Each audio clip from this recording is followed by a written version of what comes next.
नमस्कार. हेमाज होममेड रेसिपीजमध्ये आपलं सगळ्यांचं मनापासून स्वागत आहे. चण्याची भाजी आपण सगळेच करतो, पण आजच्या व्हिडिओमध्ये मी तुम्हाला एकदम छान चमचमीत आणि एकदम पौष्टिक थोडे वेगळ्या प्रकारची चण्याची भाजी कशी करायची ते दाखवणार आहे. तर व्हिडिओ नक्की शेवटपर्यंत बघा आणि रेसिपी आवडली तर व्हिडिओला लाईक करा आणि चॅनलला पण सबस्क्राईब केलं नसेल तर सबस्क्राईब करा.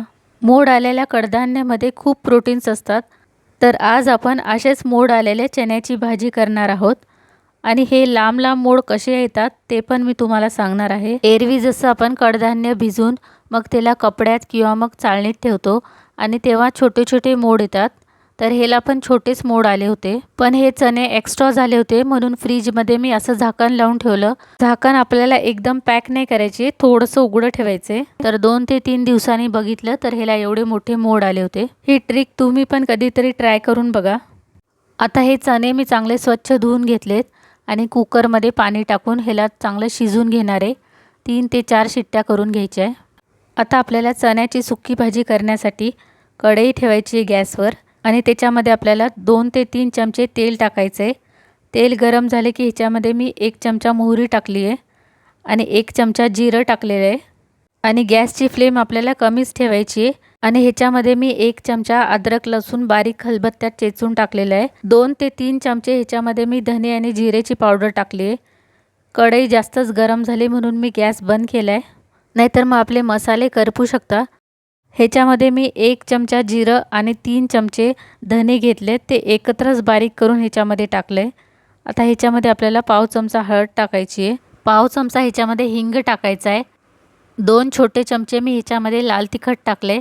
तुम्ही आपल्या आवडीप्रमाणे कमी किंवा जास्त करू शकता. कढई जास्त गरम झाली होती म्हणून मी गॅस बंद केला होता. आता मी गॅस परत सुरू केला आहे आणि कमी गॅसवरच हे मसाले 1-2 मिनटं फ्राय करून घेतलेत. आता आपण ह्याच्यामध्ये शिजून घेतलेले चणे टाकायचेत आणि ह्याला छानपैकी आता हलवून घ्यायचे. आपण ह्याच्यामध्ये अजूनपर्यंत मीठ टाकलं नाही, तर मी आता ह्याच्यामध्ये चवीप्रमाणे मीठ टाकते आणि छानपैकी ह्याला हलवून घ्यायचे, म्हणजे मीठ सगळीकडे व्यवस्थित लागतं.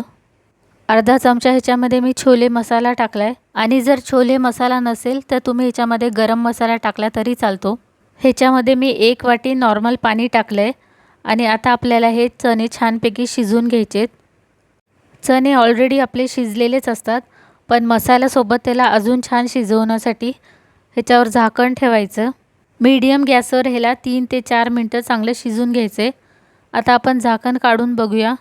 आपल्या भाजीला छानपैकी चटपटीतपणा येण्यासाठी आणि थोडा आंबटपणा येण्यासाठी मी ह्याच्यामध्ये अर्धा चमचा आमचूर पावडर टाकली आहे, किंवा मग तुम्ही ह्याच्यामध्ये लिंबू पण टाकू शकता. परत एकदा ह्याला हलवून घेऊया. भाजी तुम्हाला कितपत ड्राय पाहिजे किंवा ओलसर पाहिजे त्याप्रमाणे ह्याच्यामध्ये पाणी ठेवायचं आहे. मला एकदम ड्राय पाहिजे म्हणून मी ह्याच्यामधलं पाणी पूर्ण आटून घेणार आहे. ह्याच्यामध्ये थोडी कोथिंबीर टाकायची आहे आणि थोडीशी कोथिंबीर पण शिजून घ्यायची आहे. एकदम मस्त अशी आपली सुकी चण्याची भाजी तयार झाली आहे. ही भाजी तुम्ही मुलांच्या आणि मोठ्यांच्या टिफिनमध्ये देऊ शकता. आजची तुम्हाला चण्याची भाजी आवडली असेल तर व्हिडिओला लाईक करा आणि चॅनलला पण सबस्क्राईब केलं नसेल तर सबस्क्राईब करा. धन्यवाद.